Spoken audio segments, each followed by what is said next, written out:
Assalamualaikum warahmatullahi taala wabarakatuh. Al-Fatihah. A'udzubillahi minasyaitonir rajim. Bismillahirrahmanirrahim. Alhamdulillahirabbil alamin. Arrahmanir rahim. Maliki yaumiddin. Ihdinas siratal mustaqim. Shiratal ladzina an'amta 'alaihim ghairil maghdubi 'alaihim. Bismillahirrahmanirrahim. Alhamdulillahirabbil alamin. Wassalatu wassalamu ala asyrafil anbiya'i wal mursalin wa ala alihi wa sahbihi ajma'in. Subhanaka la ilma lana illa ma 'allamtana innaka antal alimul hakim. Wa la hawla wa la quwwata illa billahil aliyyil azim. Rabbi shrah li sadri wa yassir li amri wahlul 'uqdatam min lisani yafqahu qawli wasaddid lisani wahdi qalbi bihaqqi sayyidina Muhammadin sallallahu alaihi wasallam. Allahumma faqqihna fid din wa 'allimna at-ta'wil waj'alna min 'ibadikas salihin. Allahumma arinal haqqa haqqan warzuqna ittiba'ah wa arinal batila batilan warzuqna ijtinabah. نوينا التعلم والتعليم والتذكر والتذكير والنفع والانتفاع والإفادة والاستفادة والحث على التمسك بكتاب الله وسنة رسوله صلى الله عليه وآله وصحبه وسلم والدعاء إلى الهدى والدلالة على الخير ابتغاء وجه الله وقربه ومرضاته سبحانه وتعالى. أما بعد. Alhamdulillah, syukur kehadrat Allah Subhanahu wa taala kerana pada malam ini Allah Taala masih memanjangkan umur kita dapat sama-sama menyambung kembali perbincangan kita dalam kitab Safinatun Najah fima yajibu 'alal 'abdi li maulah. Lama dah kita cuti ni. Sebelum puasa, hari ni kita mula balik perbincangan kitab kita. Kalau dalam kitab yang dipegang oleh tuan-tuan semua pada muka surat 24, muka surat 24 perenggan yang ke bawah. Saktatus salati sittun. Situ kita nak baca hari ni. Fasal yang ke-35 pada malam ni kita nak cerita tentang satu tajuk baru, iaitu ada beberapa tempat di dalam sembahyang ya sunat kita berhenti. Kita tak buat gapo-gapo. Dia jarang dalam sembahyang ni kita digalakkan supaya memenuhkan setiap perbuatan kita dalam semaya dengan zikir. Kerana asas semaya tu pada lughah, pada bahasa Arab, iaitu ad-du'a. As-salah lughatan ad-du'a. Jadi sepanjang daripada mula kita takbir sampailah kepada salam, kita digalakkan untuk mengisi setiap masa itu dengan berdoa dan juga berzikir kepada Allah Subhanahu wa taala dengan zikir-zikir yang warid daripada Nabi kita Muhammad sallallahu alaihi wasallam. Cumanya ada beberapa situasi yang mana kalau kita tak baca gapo-gapo boleh pahala. Bahkan kalau kita tak senyap masa tu, rugi, tak dapat pahala. Ni ada beberapa ketika dalam semaya yang mana kalaulah kita berhenti, tak buat gapo-gapo, senyap, boleh pahala. Inilah yang akan kita bincangkan pada malam ini. Pada kata musannif rahimahullahu ta'ala, saktatus salati sittun baina takbiratil ihrami wa du'ail iftitahi wa baina liftitahi wat ta'awudhi wa baina at-ta'awudhi wal fatihati wa baina akhiril fatihati wa amin wa baina amina was surah wa baina as-surati war ruku'i. Bermula berhenti, yakni diam dalam solat, ada 6 situasi. Ada 6 tempat yang mana kalaulah kita berhenti sebentar, kita kita boleh pahala. Sunat kita berhenti pada 6 tempat. Saktah ni dengan maksud kita membezakan, kita berhenti, kita membezakan situasi yang sebelumnya dengan situasi yang baru. Itu dinamakan saktah. Al-fasil bi ba'di aqwal bi fasilin. Maksudnya kita memisahkan daripada suatu perkara dengan sesuatu perkara, yang itu dinamakan saktah dalam bahasa Arab. Jadi ada net tepat. Yang pertama dia kata di antara takbiratul ihram dan doa iftitah. Awal-awal perbuatan dalam semaya iaitu dengan takbiratul ihram. Sebagaimana yang Nabi kita Muhammad sallallahu alaihi wasallam bersabda, miftahus solah at-takbir. Pintu ataupun kunci bagi semaya itu ialah dengan kita takbiratul ihram. Jadi bila kita takbiratul ihram, mulalah kita nak semaya. Kita masuk dalam perbuatan semaya. Dan sunat untuk kita baca doa iftitah, okay? Sunat kita baca doa iftitah. Cumanya antara takbiratul ihram dan nak baca doa iftitah tu sunat kita berhenti dulu. Jangan duk gaduh. Lepas kita takbir Allahu Akbar, baca selalu Allahu Akbaru kabira, tak sunat. Yang sunatnya kita berhenti dulu seketika, paling kurangnya qada subhanallah, dia lepas napah. Barulah kita masuk doa iftitah. Karena ada satu hadis riwayat daripada Abu Hurairah radhiyallahu taala anhu, dia meriwayatkan bahawa adalah Rasulullah sallallahu alaihi wasallam, Nabi ni senyap antara takbir dan juga membaca ayat-ayat Al-Quran dalam semaya. Dan dia kira qada tu setara mana, dan Abu Hurairah kata haniyah. Maksudnya seketika. Seketika ya, sekejap sahaja. Jadi qada saktah ni di kalangan alim ulama kita katanya sebagaimana qada tu makninah, iaitu qada subhanallah. Nah, tu padai dah. Padai dah untuk kita kata kita telah buat suatu perkara sunat dalam semaya yang mana dinamakan saktah. Boleh pahala. Senyap selepas daripada kita takbiratul ihram, nak masuk baca doa iftitah, kita senyap dulu. Barulah kita baca doa iftitah. Boleh pahala. Boleh pahala lebih. Jangan nak tunjuk kita alim. Kadang-kadang ada orang ni dia semangat dah beramal, lah sekali salah dalam beramal. Nak tunjuk ke orang kita ni alim, lah sekali tidur. Orang nampak kita boleh jadi jahil. Mesti kena tambahkan dengan ilmu pengetahuan. Kerana kita ni dimuliakan oleh Allah Subhanahu Wa Taala dengan akal. Manusia ni lebih daripada makhluk yang lain, sehingga akan dinyatakan bahawa manusia ini adalah sebaik-baik ciptaan. Allah Taala kata apa? Wa khalaq, dalam surah apa tu? Fi ahsani taqwim. Allah Taala ciptakan manusia ni di dalam sebaik-baik ciptaan. Lebih kita tu kerana apa? Kerana kita ada akal, yang mana akal ini merupakan satu amanah kepada kita untuk kita jaga. Caranya dengan macam mana kita membina akal, dengan kita menuntut ilmu pengetahuan. Menuntut ilmu ni tak kira lah umur setara mana, situasi kita ni setara mana, tak kira. Muda tua, susah payah, kaya miskin, ada masa ke tak ada masa, wajib untuk kita menuntut ilmu. Kerana apa? Kerana nak jaga akal kita. Kalulah kita ni tak ada pengetahuan, tak ada ilmu, akal kita ni orang panggil duk statik situ, tak gerak. Tak gerak, dia jadilah sekali tak jadi, tak berfungsi, jadi bodoh. Jadi bila bodoh tak jadi apa? Walhal akal itulah yang perlu kita jaga. Jadi sini kita kena ambil perhatian, kena belajar semua supaya kita buat perkara tu dapat pahala. Jadi perkara pertamanya antara takbiratul ihram dan juga doa iftitah. Sebab apa tu kata sunat gini ni? Kita boleh nampak hikmahnya apabila kita semaya jemaah. Bila mana kita semaya jemaah, tu imam bila dia takbiratul ihram, dia senyap, barulah dia baca doa iftitah, maka dia memberi peluang kepada makmum kesempatan untuk dia takbiratul ihram, supaya makmum dapat pahala lebih juga. Biar dia juga fadilat takbiratul ihram dengan tu imam. Kalulah tu imam ni gaduh selepas takbiratul ihram, terus dia baca doa iftitah, terus dia baca Fatihah, makmum duduk belakang ni buat lambat, rugi belakang. Pahala jadi terlepas. Jadi kita ni antara faedah kita semaya jemaah ialah kerana kita nak tolong saudara-saudara kita juga. Bukan kita ni jenis jaga diri kita seorang. Tu tidak.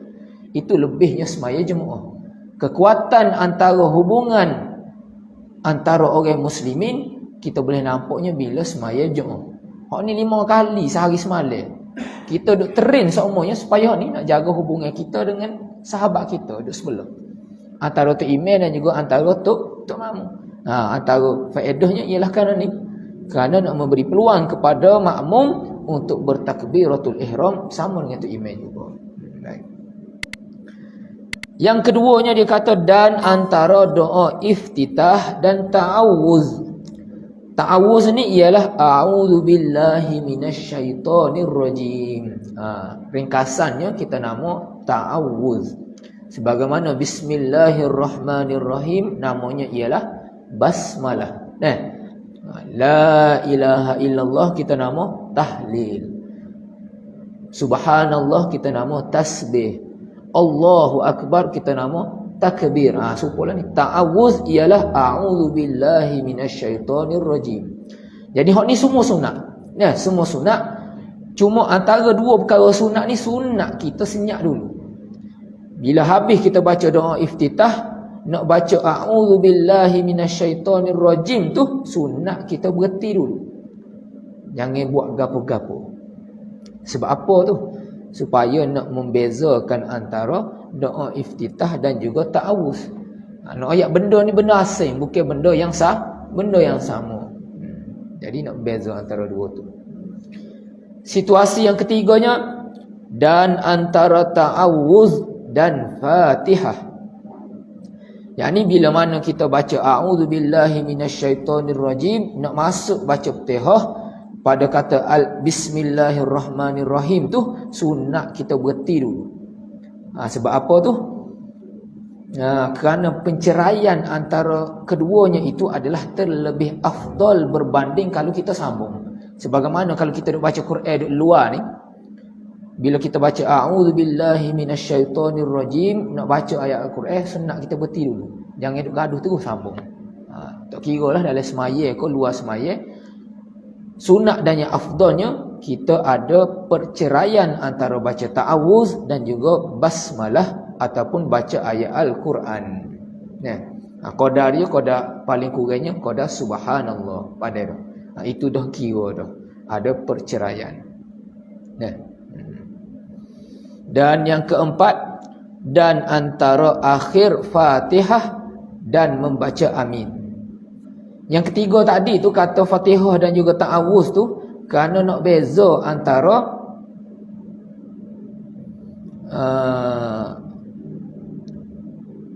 a'udzubillahi minasyaitonir rajim ni bukanlah sebahagian daripada suratul Fatihah. Sebab tu sunat kita berhenti. Kerana ada orang ni dia silap faham bahawa salah satu ayat daripada Fatihah ialah a'udzubillahi minasyaitonir rajim. Maka sunat untuk kita berhenti juga antara keduanya itu. Dengan kita berhenti seketika. Berhenti seketika. Dan yang keempat dia kata dan antara akhir Fatihah dan amin. Bila kita baca waladdallin, maka sunat kita sebut amin. Tak gitu? Sebelum kita ucap amin, sunat kita berhenti dulu. Jangan gaduh nak sambung lalu. Tak sunat gitu. Yang sunatnya kita berhenti dahulu supaya ada perbezaan antara Fatihah dan juga amin. Ayatnya amin tu bukanlah sebahagian daripada suratul Fatihah, bahkan dia bukanlah sebahagian daripada ayat Al-Quran. Amin ni bukan sebahagian ayat Al-Quran. Lebih-lebih lagi kalau orang kampung, orang kita ni waktu mengaji, dia duk seko-sekonya amin ni sebahagian daripada surah Fatihah. Sebab duk biasa semaya dia baca amin semua. Jadi bila dia duk baca Quran luar pun gitu semua. Dia ingat amin ni sebahagian daripada Fatihah. Jadi kalau orang kata tak amin juga, tak usah semaya, tak usah baca Fatihah. Ada juga orang pemikir gitu. Jadi hikmahnya ialah nak kata amin tu bukan sebahagian daripada Fatihah, bahkan bukan sebahagian daripada Al-Quran. Kenapa? Amin ni adalah ad-doa. Kerana amin ialah doa. Kerana makna amin ialah Allahumma stajib. Ya Allah, perkenankanlah kami. Perkenankanlah doa-doa kami. Itu makna dia. Allahumma stajib. Kenapa? Dalam Fatihah tu kebanyakannya semua adalah doa. Kita baca daripada awal tu sampai akhir tu, kita baca doa. Ihdinas siratal mustaqim. Kita minta Allah Ta'ala bagi kita hidayah, jalan yang lurus. Jalan-jalan yang Allah Ta'ala bagi nikmat kepada hamba-hambanya, bukanlah golongan yang dimarahi oleh Allah dan juga golongan-golongan yang sesat. Maka kita kata apa? Amin. Kita doa supaya Allah Ta'ala kabulkan permintaan kita. Jadi sunatnya kita berhenti dulu, barulah kita ucap amin. Cuma sini kadar berhenti tu ulama kata sunat kita manja sikit selepas daripada amin. Kenapa? Kerana nak memberi peluang kepada makmum untuk membaca suratul Fatihah. Kerana sunat bila mana kita ni semaya Jumaat, kita sunat mendengar bacaan imam dulu. Jangan gaduh bila kita semaya tu kat tu imam baca teh kita baca juga. Tak sunat gitu. Kerana apabila imam membaca ayatul Quran, sunat kita mendengar. Idza quri'al Quran fastami'u lahu wa ansitu. Apabila dibacakan Al-Quran, maka kamu dengarkanlah dan kamu kena senyap. Al-Quran kata gitu kan ni. Maka sunatnya bila mana tu imam baca Fatihah, kita senyap dulu dengar bacaan dia. Bila baca amin, maka barulah kita baca Fatihah. Baca Fatihah. Jadi oleh kerana itu disunatkan imam untuk berhenti lama. Antara selepas amin. Selepas amin ni, lepas ni. Yang kelima, antara amin dan juga surah. Selepas mana tu imam baca amin, nak baca surah tu, panjang dia tu kena lebih daripada qadar biasa. Ngatu imam pula sunatlah antaranya ulama kata dia bacalah qul huwallahu ahad ataupun zikir-zikir antara tempoh tadi. Dia senyap tu. Antara dia senyap tu makmum duk baca Fatihah, dia baca zikir-zikir yang lain. Barulah makmum dapat pahala lebih. Maka kualiti semaya pun akan meningkat tinggi. Bukanlah kadar kita semaya ni ikut hawa nafsu kita. Ada juga orang semaya ni dia ikut hawa nafsu, sekadar apa yang dia suka. Tak boleh. Kita semaya ni ikut jalanan yang diajar oleh Nabi SAW kepada para sahabat. Sahabat ajar kepada para tabi'in, tabi'in turun kepada tabi'in, kepada alim ulama, siapalah kita. Dan menjadi satu kefarduan kepada kita. Bila kita tahu benda-benda gini, kita ngaji, kita tengok saing-saing kita, anak-beranak kita tak kena dalam amalan, maka kita bagi peringatan, kita tegur, tazkiyah, kita bagi nasihat. Mungkin boleh jadi anak-anak kita duduk rumah, kita tak tahu pun di semaya lagu mana dah kita ni ahli masjid. Kita ni suku sembah ada sejid semua. Tapi anak-anak kita rumah kita tak tahu, duk agak apa tak tahu. Jadi kadang-kadang kalau kita semaya dengan dia, kita nampak dia semaya itu tak kena, maka menjadi tanggungjawab kepada kita untuk kita tegur. Ni tak batas semaya ni perkara sunat, tapi ia menjadi suatu kewajipan kita nak ayat. Biar pahala tu lebih juga dia. Biar kita buat satu perkara ni biar jadi comel. Tak padai kalau kita buat perkara, satu perkara bobo boleh kan. Kalau kita kerja dah, bahaya dah. Kalau mau kerja sungguh, kita beri gaji lebih. Kita kata biarlah qadar. Boleh gaji sikit. Siapa nak gitu? Ala-ala buatlah biar dengan perkara yang comel, biar dapat ganjaran yang lebih. Kita hidup dunia ni bukan sekejap je. Bukan lama, sekejap je kita hidup dunia ni. Jadi gunakan masa yang kita ada tu, biar buat amal tu dengan ilmu comel. Comel semua. Jadi yang kelimanya antara membaca amin dan juga membaca surah. Dan ketika tu sunat bagi tok imam, dia memanjangkan tempoh dia berhenti antara amin dan juga surah. Dan yang keenamnya antara surah dan juga rakaat. Sunat juga apabila kita selesai baca surah, selepas daripada baca Iftihah, nak masuk kepada rakaat tu, kita berhenti dulu, senyap dulu. Dia biasanya kalau semaya biasa gini kita buatlah. Tapi time nak semaya tarawih tak nampak habis kalau sunat ni. Awak nekara ni hilang. Kenapa nak gaduh nak habis? Tak kira semaya 8 ke 20 dia nak cepat berlaku. Nak cepat. Maya tarawih tak nampak habis dah ni. Nekara hamba sebut ni dia tak amal habis dah. Dia tahu dah sunat. Dia tak buat. Sebab apa? Ni conek ada lagi. Nak akal, nak balik rumah pula perut soh. Jadi dia tinggal perkara-perkara yang kalau kira benar remeh tapi pahala lebih. Pahala lebih. Walhal tak ada buat gapo boleh pahala lebih. Ni orang tak nampak ni. Hamba boleh puasa, hamba semua tekan benda gini. Benda yang kita tak buat gapo-gapo tapi boleh pahala lebih. Tapi benda ni kita tinggal semua sebab kita rasa benda tadi tu tak ada nilai dalam agama. Tak ada nilai. Rasa tak ada gapo. Walhal Dengan kita tak buat gapo tu kita boleh pahala lebih. Berapa saat ya ni bukti ni. Berapa saat tapi nak agak. Kalau tu email lagi ni lari habis makmu. Balas satu lama. Pakai cari balas lain. Itu semua tu. Sebab apa tu? Supaya membezakan antara baca surah dan juga takbir intiqalat kita nak turun kepada rukuk tadi. Sebab bila mana kita nak rukuk kita takbir Jadi kalau kita tak senyap seolah-olah kita telah sambung baca surah tadi dengan takbir. Jadi boleh menyebabkan ada kesamaran kepada orang dengar. Dia sambung lalu dah. Boleh jadi tu ayat Quran juga. Jadi semabuk. Jadi semabuk.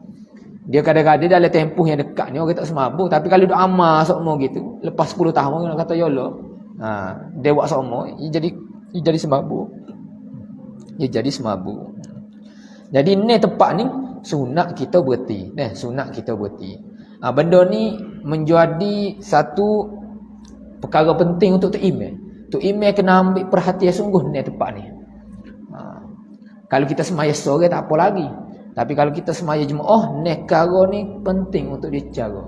Tok Guru hamba bila duk pondok dulu, bila dia nak tengok budak ni molek dah nak jadi Tok Imam, dia akan tengok ni nekara ni. Kalau hak ni dia tak jaga, dia suruh orang lain tukar jadi Tok Imam. Boleh jadi Tok Imam. Nyanyi ke makmum tu belakang. Sebab boleh jadi ada orang mari semaya jemaah ni, dia niat dia nak semaya dengan sempurna sungguh. Dia akan jadi ferah bila mana dia mari semaya, dia nak pahala lebih. Tengok Tok Imam cincai-cincai. Buat-buat. Itu saya mari semaya sini. Jadi dia pun rugi. Jadi menjadi satu kewajipan lah. Tok Imam ni kena tahu. Ni kalau kita nak latih Tok Imam kena tengok ni, kena tanya. Kena tanya. Kita bukan majlis agama, tapi kalau majlis agama ni kita nak tanya. Nak tanya Tok Imam. Tahu ke tidak? Nekara ni. Jangan dia tak tahu kadang-kadang. Baik, kita masuk fasal yang selanjutnya. Fasal yang ke-36. Faslun al-arkanul lati talzamu fiha at-tuma'ninatu arba'atun. Hak ni pun benda senyap juga ni. Rentetan daripada tadi. Sebagaimana kita bicara dah lama dah ni. Tentang tuma'ninah. Tuma'ninah ini iaitu maksud dia ialah kita senyap, kita diam, tidak menggerakkan anggota tubuh badan kita daripada melakukan apa-apa pekerjaan. Itu dinamakan tuma'ninah. Dan qadar sunat paling kurang kita tuma'ninah ialah subhanallah. Sebagaimana saktah tadi juga. Jadi sini dia ulang balik perbahasa yang kita telah cerita dulu-dulu kerana melihat kepada kepentingan dan juga relevan perbahasa yang telah dia nyatakan. Maka dia cerita balik tentang rukun-rukun yang mesti kita tumakninah pada rukun-rukun tadi. Wajib kita tumakninah, kita kena senyap dalam 4 rukun ni. Gapo dia ar-ruku' wal i'tidal was sujud wal julus baina sajdataini. Dia kata bermula rukun-rukun yang mesti padanya, yakni wajib padanya tumakninah itu 4 rukun. Kita cerita itu kata wajib sini ni ada khilaf di kalangan ulama. Ada ulama kata wajib sini adalah rukun suku. Rukun suku, rukun semaya suku. Sebab tu dia bila rukun semaya itu 17. Siapa bila 17? Sebab apa dia bila 17? Kerana tumakninah ni dia bila sesuatu sebagai satu rukun tertentu. Ada setengah ulama kata ni bukan rukun tertentu tetapi dia adalah syarat wajib bagi rukun. Dia ni bukan rukun tapi syarat yang perlu dilakukan untuk mengesahkan rukun semaya yang kita buat. Tapi ala kulli hal kedua-duanya memberi satu natijah yang sama, wajib kita kena buat belaka. Wajib kita kena buat belaka. Gapo dia 4 rukun tadi? Pertamanya rokok, yang kedua i'tidal, yang ketiganya sujud dan keempat duduk antara 2 sujud. Jadi 4 rukun ni wajib kita kena tumakninah. Jangan kita ni orang panggil semaya tu supaya ayam matu. Ada juga orang ni dia nak cepat. Tengok semaya ada video bila mulai puasa dekat Indonesia. Laju dia semaya. 20 rakaat tu berapa minit dia semaya. Allah. Kalau kita tak salah lah mazhab kita. Mazhab kita mesti ada tumakninah dalam semaya. Boleh jadi dia menggunakan pendapat dalam mazhab lain. Wallahu alam. Tetapi kalau nak kira mazhab kita, tak sah semaya cara gitu. Ya, kerana hadis Nabi SAW sebagaimana kita nyata dah dulu mementingkan untuk kita mengambil perhatian tentang tumakninah dalam semaya. Ni tak apalah kita laju dah ni. Cuma apakah pengertian bagi tumakninah? Tu pengarah kitab wak mari semula pengertian itu dia kata wat tumakninatu hiya sukunun ba'da harakatin bihaisu yastakirru kullu udwin mahalluhu biqadri subhanallah. Mahallahu biqadrin subhanallah. Tumakninah dia kata bermula makna tumakninah itu ialah diam selepas bergerak dengan sekira-kira tetap sekalian anggota pada tempatnya dengan qadar subhanallah. Lepas mana kita dah bergerak buat rukun semaya, kita kena senyap, kita kena dia daripada menggerakkan seluruh anggota tubuh badan kita, maka itulah yang dinamakan sebagai tumakninah. Habis. Mudah ya bab ni. Tak ada soalan sekat ni dah. Bagi mudah. Masuk fasal yang ke-37. Hak ni panjang. Fasal ni panjang ni. Kalau nak cerita mungkin kita pilih-pilih satu ya hari ni. Kerana hak ni lah perkara yang semua orang akan tanya.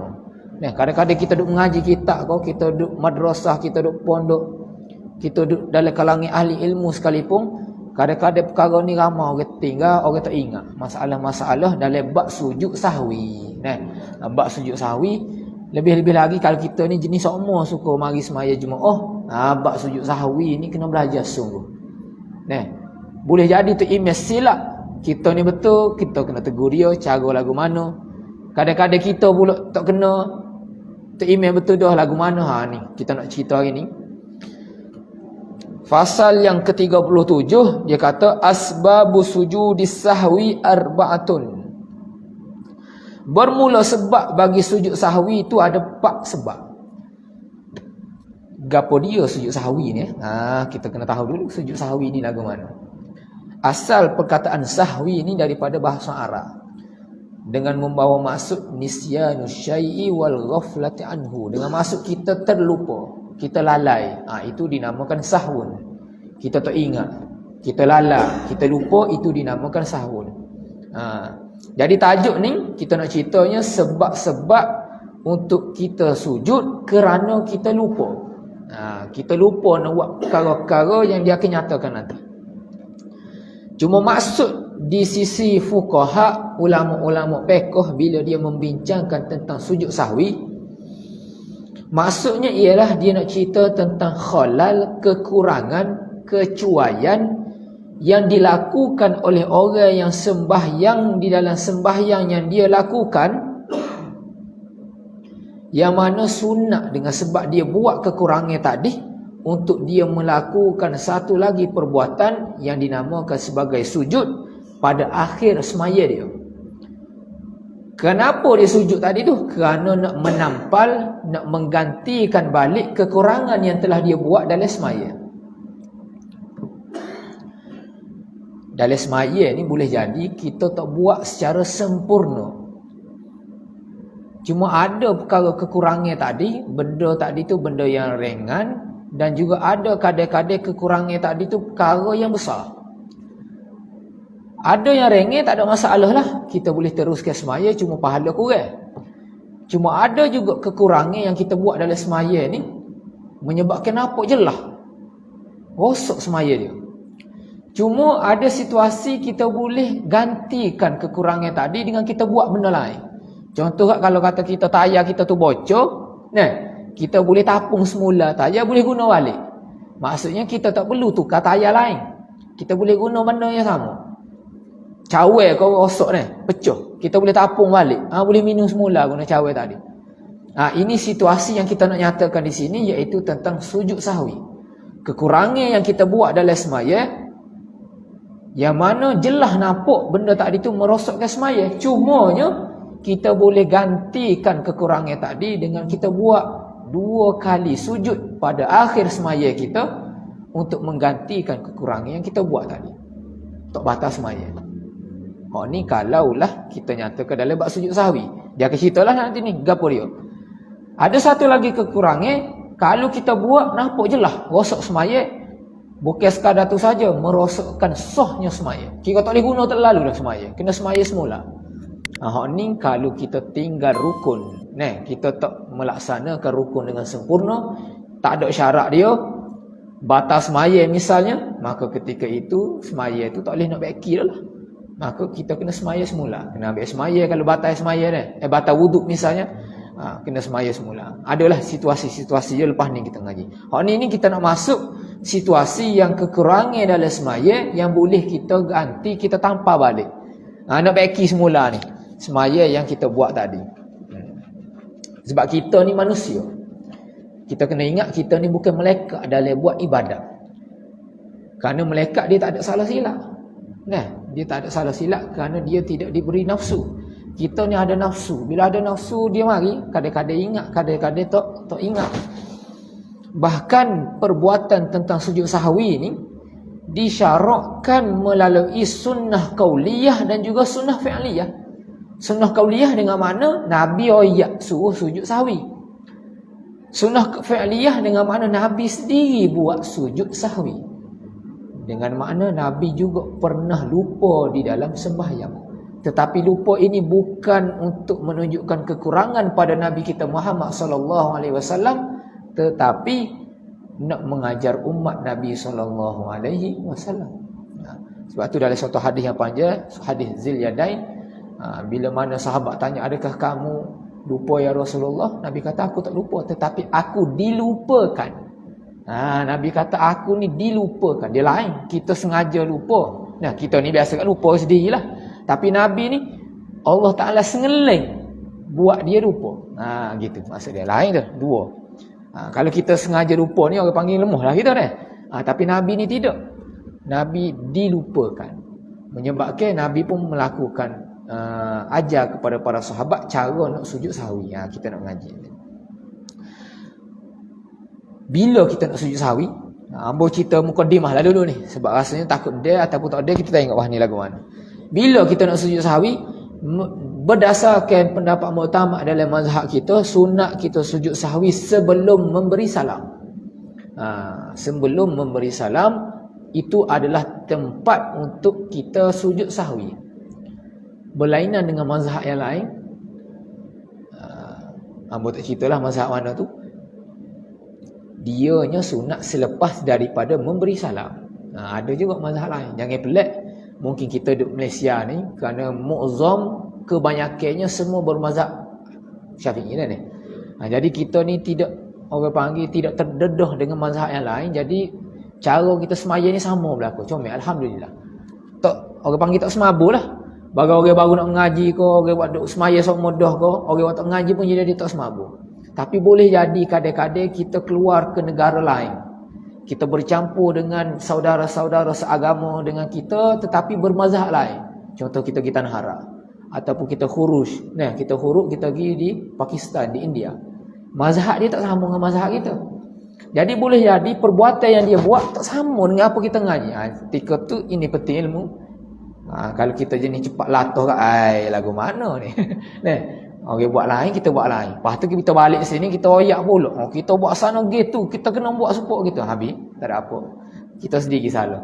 Padahal niat tu comel dah ni. Balik jadi sesak orang kita. Kita menyesatkan orang pula. Tak kena. Boleh jadi. Sebab pengalaman bila mengaji Tanah Harak, ramai orang-orang kita ni yang bila mana tak ada asah di tempat kita sendiri, bila dia pergi sana, dia buat balik benda-benda pelik ni ke tempat kita. Kenapa? Kerana nak cari pelik. Dia sok mudah. Kau edah orang Arab ayat dah. Tu khalif tu'raf. Kita lain pada orang ni. Masyhur orang kenal. Tak gitu.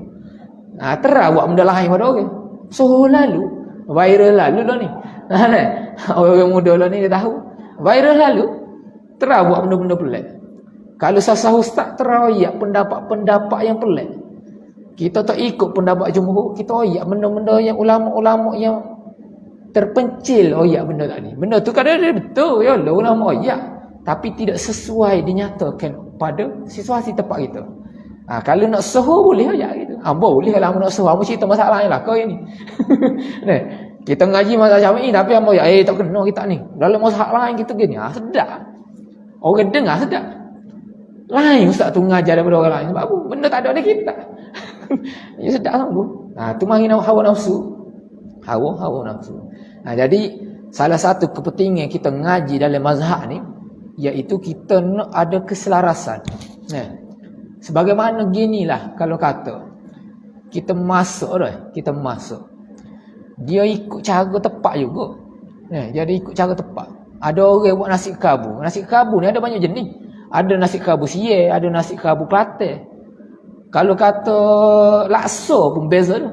Laksa Kelantan, laksa Penang, laksa Johor, laksa Sarawak. Kalau kita campur jadi guana laksa tu. Tak sedap okey. Laksa tu laksa tapi beza. Dia campur sikit ni. Tak jadilah lah kali tak tahu laksa gapo yang makan.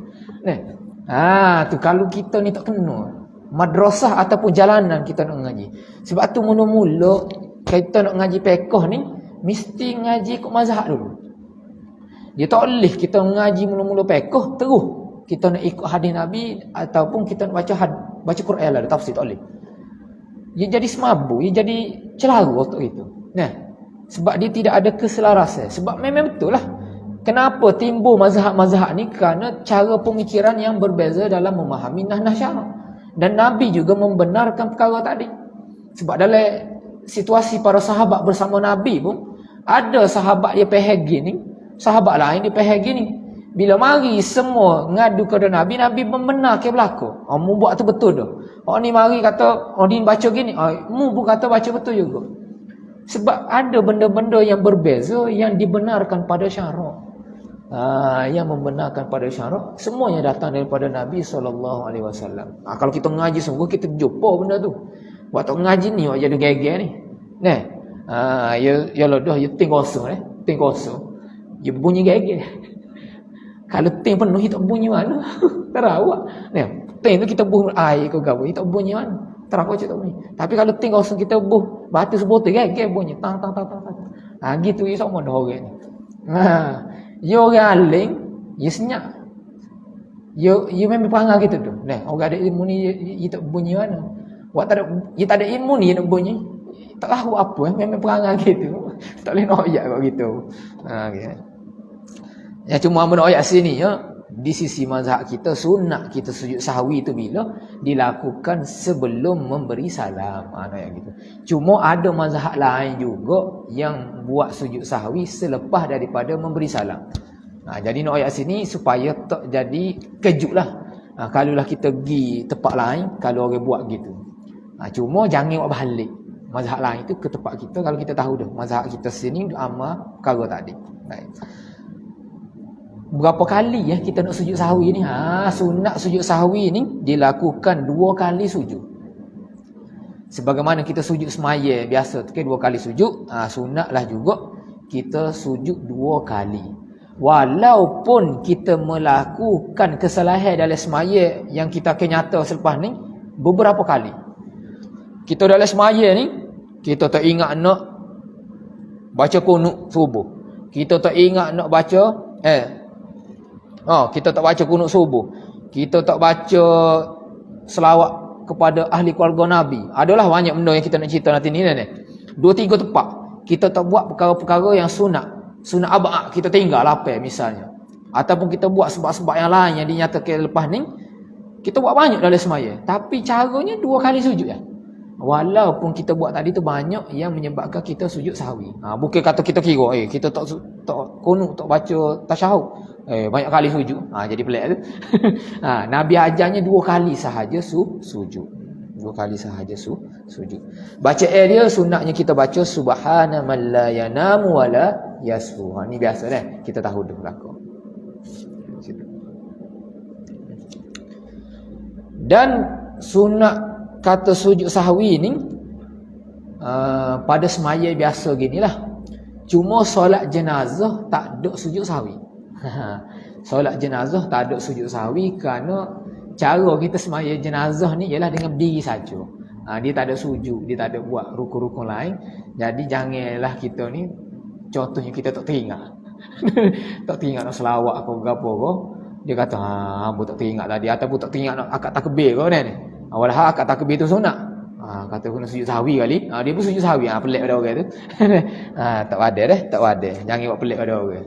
Kita semaya jenazah ni tak ada sujud, tak ada rukuk apa. Tak sunat.